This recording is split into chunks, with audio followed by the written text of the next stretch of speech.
ആദികേശ് ഞാനിവിടെ പറയുമ്പോൾ കൊച്ചു കഥയാണ് സ്നേഹിക്കാൻ ശക്തി. കുട്ടന് 8 വയസ്സ്, ഡൈലിക്ക് 6 വയസ്സ്. അവർ ഒരു ദിവസം പുറത്ത് കളിക്കുകയായിരുന്നു. അപ്പോൾ അവിടെ ഒരു മൈന വന്നിരുന്നു. അപ്പോൾ കുട്ടനൊരു മോഹം, മൈനയെ കൈയെടുക്കാൻ. കുട്ടൻ പതുക്കെ ചെന്നു. പേടിച്ച് വിളച്ച മൈന പാറിപ്പറന്ന് ഒരു മരത്തിന്റെ മുകളിൽ കയറിയിരുന്നു. ദേഷ്യം വന്ന കുട്ടൻ കല്ലെടുത്ത് മൈനയെ എറിയാൻ നോക്കി.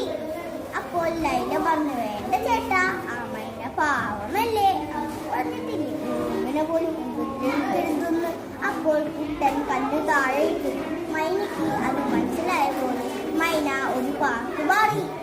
നിറയെ പൂക്കൾ, ചെടികൾ മുളയ്ക്കാൻ തുടങ്ങി. അതിൽ നിറയെ പൂക്കൾ വിരിയാൻ തുടങ്ങി.